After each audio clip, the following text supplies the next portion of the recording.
Welcome to the No Plan B podcast. My name is René Weimann, and for the second time, I'm here with Joe Esperi and Matt Reid for part 2 of Matt's story. He told me last week that he has so much more to share. So, Joe, let's get into this. LBC back in the house, baby. Let's do this. West up. Yeah. West, y'all. What's going on, man? How you doing, brother? Again. Yeah, I'm doing good. Good to be back again. West Coast back in the building. It's always good, man. Awesome, man. I'm excited to talk some more shop, man. Yeah, awesome, man. So let's get into it, man. We touched a little bit on it the last time, but we didn't really get to go into detail. And I really would like to. We don't like to share personal other players, business about their salaries and what they're making here and what they should expect. But if you don't mind, I'd like to talk a little bit about the salaries because, you know it yourself. We made an extremely important point that, there was times like even in my playing days and of course in your playing days where there was a season where you had a great season. And then when you came back to the negotiating table, you only asked for a little bit more. Like you're not going to say, okay, all right, I had a great year. All right, give me 10,000 euros more. It's just like, all right, since I had a great year, okay, how about 500 euros more, plus some bonuses, let me get some win bonuses in there. Or, like in a lot of my contracts, I always told them, hey man, I want bonuses. I want like, you give me an extra 100 euros and I'm going to have 20 rebound games. I want a 20 rebound, clause in my contract, things of that nature, So let's talk a little bit about that because at the end of the day, we have so many people who've had great seasons. They come back, they try to negotiate, but they're in a bad situation because, they might ask for, let's say, 1,200 euros. And then here comes the rookie American coming, from college who really wants the opportunity, who says, hey, listen, I'll play for 700 euros. I don't need 1,200. And then they'll take that rookie. So if you don't mind, let's get into that a little bit.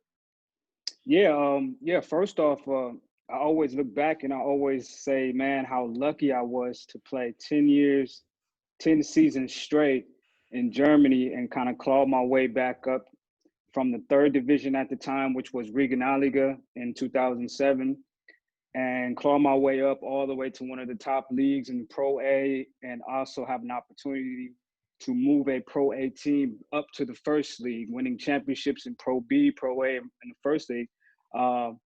It's not like I was getting a lot of money to do that. And I look back and I feel so blessed that I'm able to do that every year. But for example, in 2007, my first contract to play in Germany was 800 euros a month. Now, 800 euros a month included a car, which you had to pay your own gas. It included 1 meal a day, which could have been lunch or dinner. And the rest you had to take care of on your own. Now, if you think about it, 800 euros back in 2007, when there was no Instagram, there was no Facebook, so you couldn't really promote yourself to make more money on a new team next season. So I was just lucky and feeling blessed. And my mom told me, you could be doing something here in the States that you don't want to be doing. So just take it as an opportunity, try to save as much money as you can. And yeah, 800 euros a month, you think about it for 8 months, you can only probably manage to save, I would say 500 to 400 euros a month. And let's just say 400 euros a month for 8 months. That's 3,200 euros you're taking back home after 8 months. 3,200 euros converted into dollars right now is probably only like under $4,000. So let's just say I was 24 at the time when I came back home with only around $4,000. You want to go on a vacation, you want to buy some nice things, you want to buy some nice things for your girlfriend at the time, you want to go, you want to pay for stuff. I really had to budget and I had to plan what I was going to do, because first of all, I came back home. I wasn't promised that I would get a contract next season with the team. I was told to come back home and wait, and we'll call you in the summer if we decide to bring you back. So what I did on my own, I said, you know what, I'm not waiting on anybody. I got $4,000 in my pocket. I'm probably going to spend $1,000 on some clothes just to upgrade my clothes a little bit. Probably spend another close to 500 to 1,000 on my basketball training gear, what I'm going to work out with when I get over there, some shoes and stuff, and I'm left with $2,000. Yeah. And you want to you know, turn so up. You're a pro. You want to turn up like the NBA actually, do. yeah, you want to go out when you come home. You know what I mean? I was living in Vegas at the time, and just to rent out a spot to sit down in the club, a section costs around $4,000, $5,000. So that was out of the question. So you know what I mean? So and actually, so I said, you know what? I'm gonna do it myself. I'm gonna contact every single team in Germany. I'm gonna contact every single team in London. At the time, the pound was doing very good. And I said, you know what? I'm going to shoot them my stats, shoot them a personal email to the coach, find the email, and just say, hey, what's going on for next season? You're looking for a point guard. And turned out that my one guy hit me up in London and said, yeah, let me call your coach in Germany. So he called the coach in Germany. And then after that, I didn't receive no other questions back from him. So apparently something had happened between the coach and that coach in London, where things were said bad, and I wasn't able to give an opportunity to go and play for London the next season. So I actually had to take a job in the same league, what I only had available after emailing 100, maybe 500 teams. I had to take a job that next year for like maybe I would say less than 800 euros a month. Maybe it was 700 or 600 euros a month. And that was because I had nothing. And I said, you know what, I'm going to go over here and make the best of it and then get to a higher league maybe the season after that. Right. I ended up changing teams in the middle of the season. And then I was awarded, I would say 900 euros a month to finish that season with that team I changed to. But the way they were giving money to their Americans was, I'll give you 200 this week. I'll give you 300 next week. I'll give you another 200 the week after that. And then I'll finish up with 200 at the end of the week of the month. So I'm basically getting it in allowances now. I'm not getting a check every month. So, and that was difficult to save too, because now I got a budget of 200 to last me 2 weeks. And I had to save, and plus I had to still perform to my best ability. And then, and then I get a contract in the year after that to play in Pro B, to play in a higher level. So I thought that was great. But then my contract was only at Pro B, I believe, at 1,100 euros.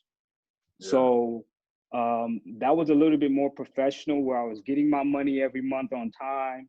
But still, you still got to save your money. You still got to save that. You know, you're only coming home with 500 euros or 600 euros after you spending all your money every month. So I would say at the end of my career, I was able to make 2,000 euros a month, which is good for, I would say, as a Pro A or first league player, young player.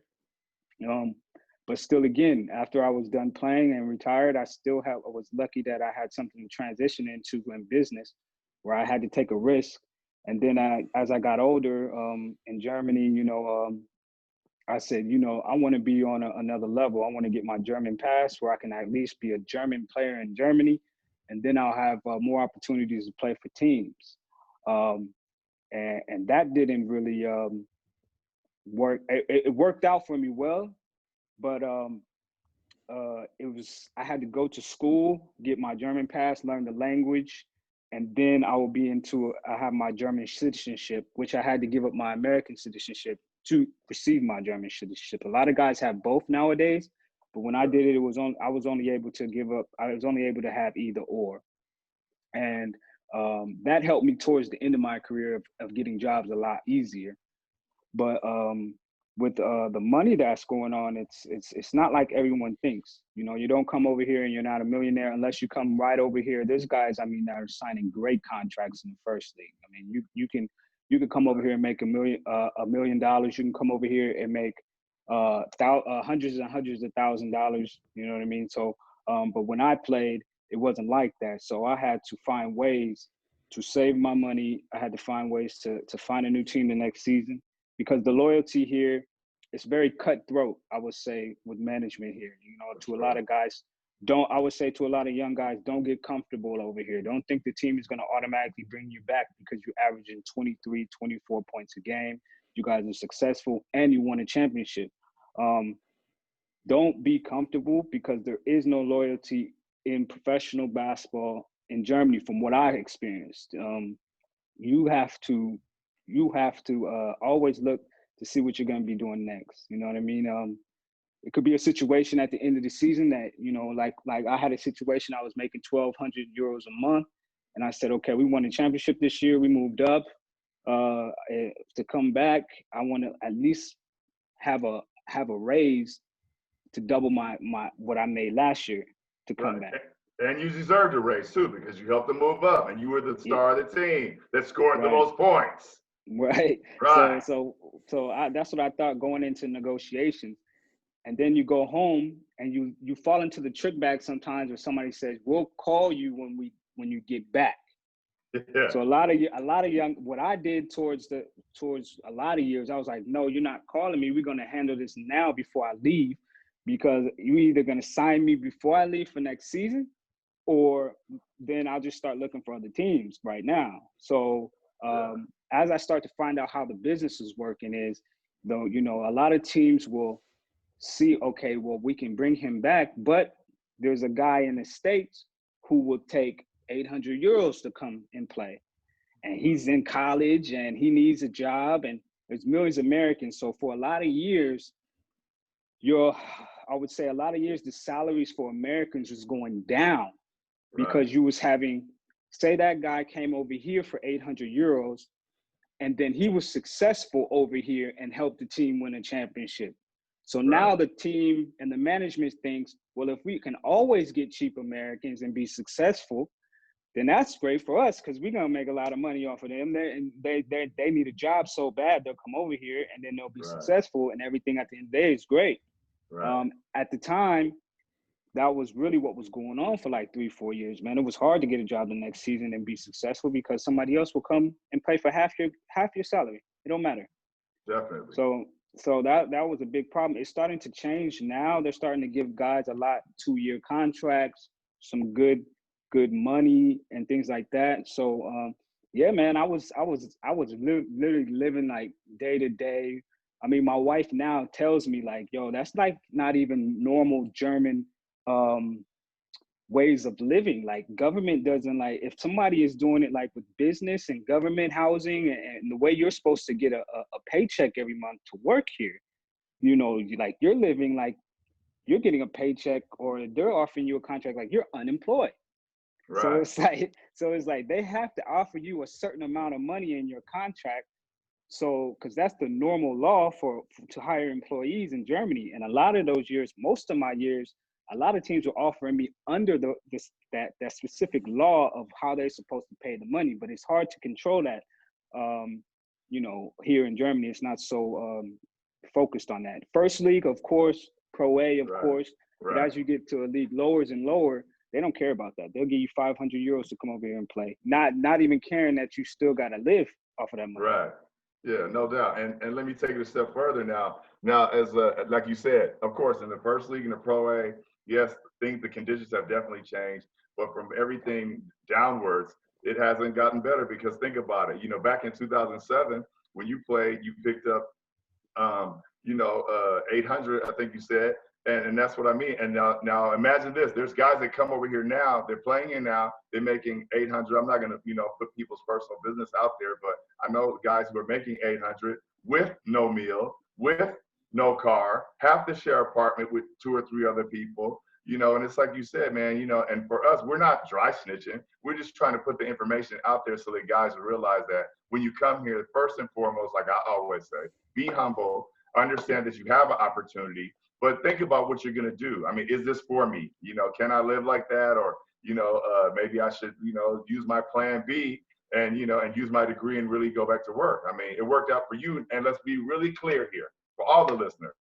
The reason it worked out for you, Matt, is because you're a great basketball player. So that's why you had success and was able to move forward. The reason it worked out for me was because I was a completely freaky athlete, and I had already, back in the days when I worked, I was working inside of a juvenile hall, and I worked inside of a youth prison for kids. So it was already in my head that I had my plan that, okay, you know what, I'm not going to be running and jumping forever. And the money, of course, the money I was making in the beginning was, I was making marks. So can you imagine, and the mark was really low compared to the dollar. So I was making, my first job, I was making like 1,500 marks a month, which was the equivalent of $700 a month. You know, right. So of course, I mean, I'm not talking about my story too much. A lot of people know it, but so then that's when I started to do, you know, extracurricular activities to get money, which I wouldn't advise also, but that's neither here nor there. That's neither here nor there. Moving right along, let's go, Renee. You chime in, buddy. It's a very real story that we just listened to, and what I was thinking right now is the question, and I'm asking myself that question: like, how will it be probably after this year? Because we all know a lot of things changed. A lot of clubs, especially in this semi-professional area around Regionalliga here and probably even Pro B and the lower leagues, some of them might get in big trouble because a lot of their income comes from people who get to those games, the spectators, the people who watch the game. And just as we heard, I think today, is that all sporting events, bigger events, are without any spectators until the end of this year. And this will bring big trouble into the financial systems of all of those clubs. And it might be very interesting how this will turn out. Like, what's your, probably even Joe, what do you think of these things? How's it going to be? And even how are those players getting here right now? You don't know if people from the US can come here, how things will turn out in the next few weeks. The season is about to start in most leagues, but yeah, there are so many questions right now. Yeah, so no, you first, man. Yeah. Oh, absolutely.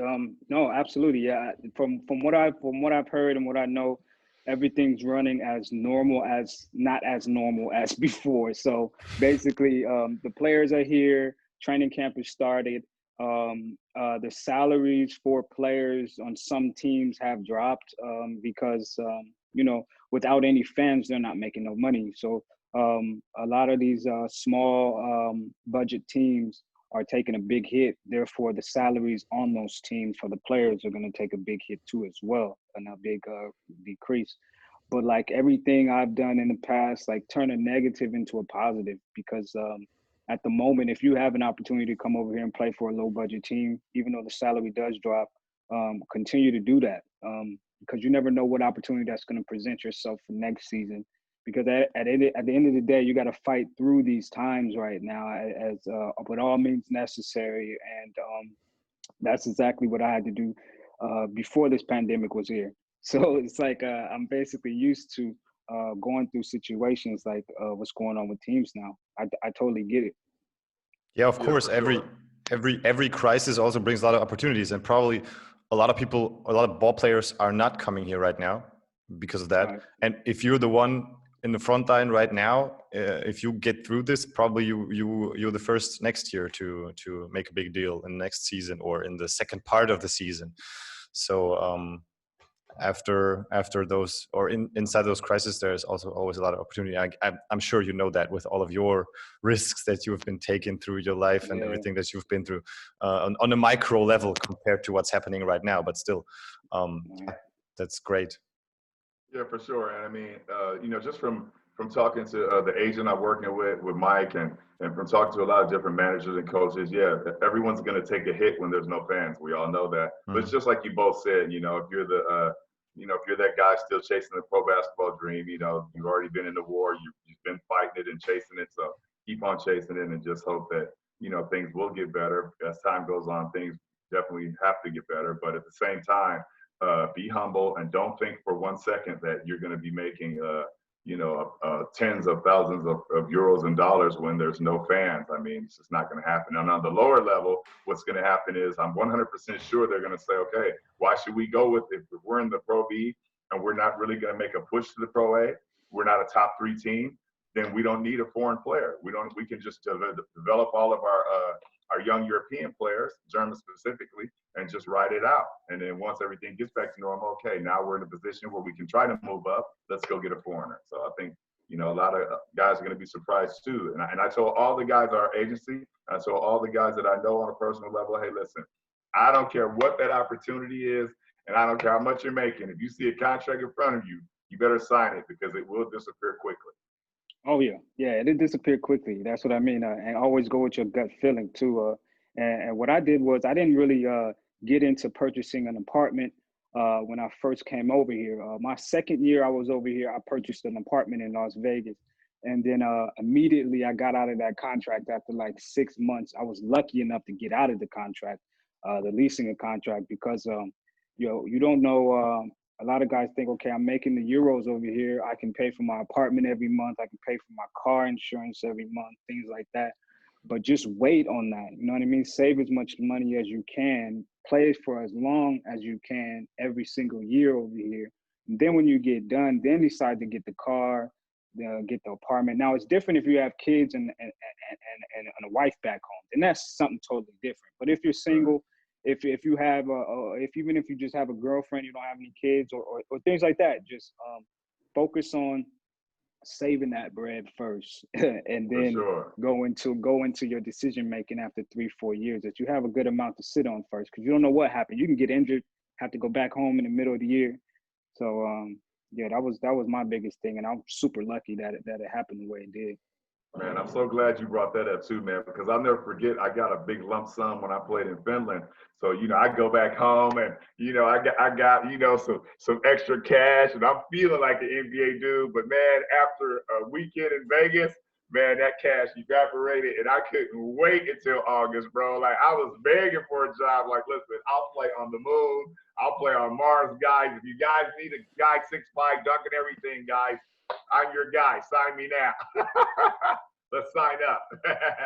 Right. Yeah, no, I swear to God, man, my second season, like I said, I came back over to Germany and played for like 700, 600 euros, 200 euros cheaper than what I was playing for, because it was just like either do that or go back to stay here, search for a job here, but then I'm running out of money. So I'm running out of money now, and while I'm searching for a job, and that was like it was crazy for me to just come back over here, because you know, some guys, I could have got angry. I could have said my value is much more than that. Nah, forget that. I'm going, if I'm gonna go back over to Germany, then I'm gonna get more money for what I played for last year, but then you'll be sitting there the entire year. So sometimes you have to take a little bit of less money than what you got the season before that, just to establish yourself as still playing the next season and next season. Because if you don't play one season, every team gonna say, oh, he didn't play for a season, so why should I take him this season? He didn't play for a year.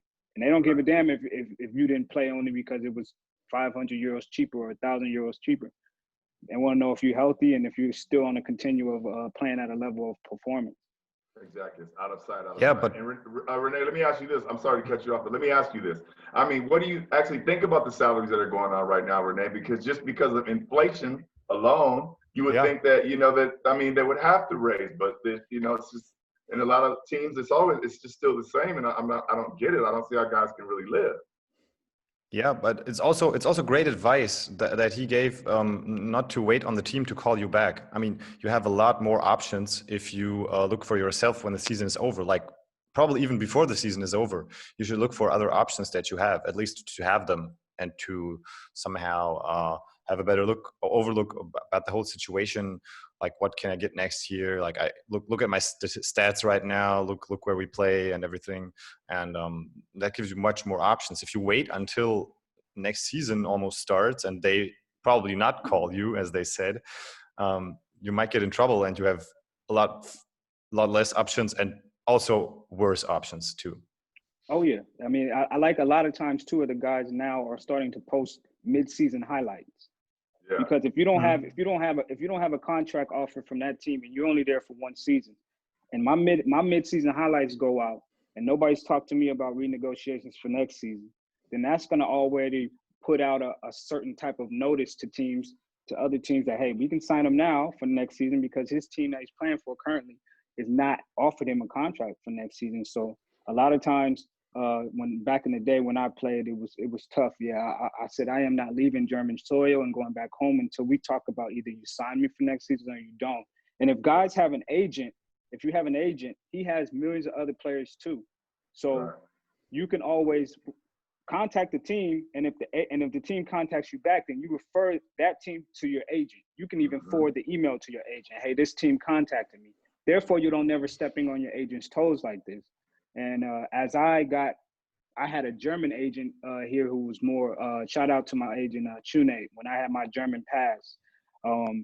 He really took care of the teams. He knew a lot of teams in Germany, and he was like, don't worry, you'll be playing in Germany. Let me take care of it. So, and then if it was a team that contacted me on Instagram or something like this, then I always forwarded that message directly to my agent and let him take care of it. But no, really, you have to do the work yourself and can't sit around and trust that teams or agents will get your job.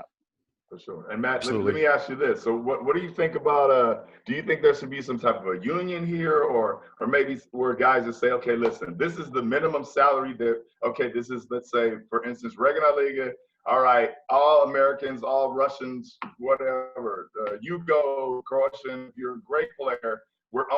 We have a minimum salary that we have to play for, let's say, €1,000 a month. I mean, is that a good idea? Or what do you think about that? I mean, I think a players union is most definitely needed all throughout Germany. I know there was a players union started in the EuroLeague. I believe it was this past season. It was the first season of a players union. Actually, one of my clients who has a recovery system from me, Kyle Hines, is the vice president or the president of the players union. And what they do is organize the time frame of practicing. Are they required to practice directly when they get off a plane? Or, things like this. Yeah. There has to be a certain amount of rules and regulations that the players are going to have to go through. And it's not here yet, but I hope it is going to be here soon. But there has to definitely be a players union throughout all Germany. And if it's even if it's German citizens that are playing here in Germany that are in control of the players union, as far as like, high profile name German basketball players who's played here for a long time. Even if they can, form a players union and then say, okay, this is the amount of money that you're supposed to get paid in the Pro B or the Regionalliga and the Pro A and the First League. And this is how much we're supposed to practice in the First League and things like this. Then you have more of a bit of a structure of how things work. But in regards of player salary, that has to be more of the owners of the team and the management. They have to take more responsibility of that because it's German law that you cannot provide somebody a salary under the normal salary of a person that's actually working. Yeah. Right. Yeah, that's right. For sure. And I'm glad you brought that up too, man, because before we go, me and you both know what it's like to fly 13 hours, come into an empty apartment, chill for a while, and then go play. And, normally after a long flight like that, you got jet lag. You should be sleepless. We out there trying to get a job. So it's not as easy as people make it look. I always say when I take a flight, my legs are here. My legs are not here until 2 weeks later. Yeah. So you have to practice the next day, but your legs won't be there until 2 weeks later. Right. It's a challenge. It's not only playing basketball. It's dealing with all the situations around, and that's what young players should look for and should recognize this as a challenge. It's about the experience in first place, about what you are able to see through basketball, through the sport you're passionate about, and that comes first. And of course, you have to make the money, but do not expect that in first place. It's about the experience. It's about the challenge, and Exactly. That was very insightful. Thanks again for being here for the second time in a row. Oh, wow. We appreciate you, man. Anytime.